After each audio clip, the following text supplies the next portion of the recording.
we will have no doubt younger people watching this, or people of any age that are maybe being introduced to American football, NFL, or the sport at any level for the first time, college football. What would your message to them be about getting on board and following the sport and a specific team, Bills or not? What would you say to them? Well, there are no other teams. I would say go and support the Bills. No, I'm kidding. I think if there are people watching this who are, particularly Brits, who are, like, what is this sport all about? The first thing I would say is get out and play the game.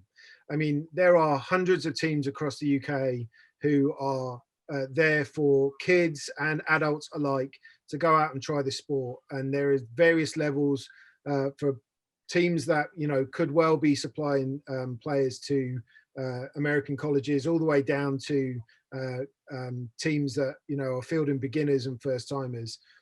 That's what I did. I played American football in the UK, and that was all part of my experience. There are university teams, there are youth teams, and I would say get out and try it. I mean, you'll fall in love with a sport that is technical and difficult. For those of you who are like, hell no, I'm not going to go and do that. And I get it. There's a lot of stuff involved. I would say as a Brit fan, it can be a confusing sport to get your head around. And I would say stick with it. It can be the most explosive and exciting sport around, and, get to know some of the characters. We get so much more access now to these players. I mean, some of them are absolutely nuts, and some of them are salt of the earth people. Look out for fellas like Ryan Fitzpatrick from who's now currently not playing for the Dolphins, but massive beard, can't miss him, lovely fella.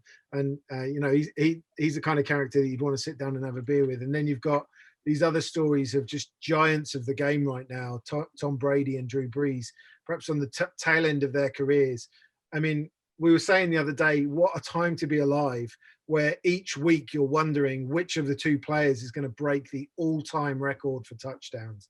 I mean, what a fantastic time to have NFL talent to watch, and just to revel in the best of all eras. I mean, purists might say that there are other eras of NFL football that were better, but I mean, we're faced with some of the titans of the game here, and it's something to relish and really enjoy. Well, that's a beautiful way to wrap it up, in my opinion. And you've been very eloquent tonight. I've really appreciated your time. You've grown my interest in the sports. You've got a new Bills fan in me, and I'm sure many other Sports Hub video followers as well. So just on behalf of myself and Sports Hub Video, Nick, thank you so much for giving up your late afternoon, early evening for us. And please keep in touch with us and go get that Super Bowl. Thank you very much. You're very welcome.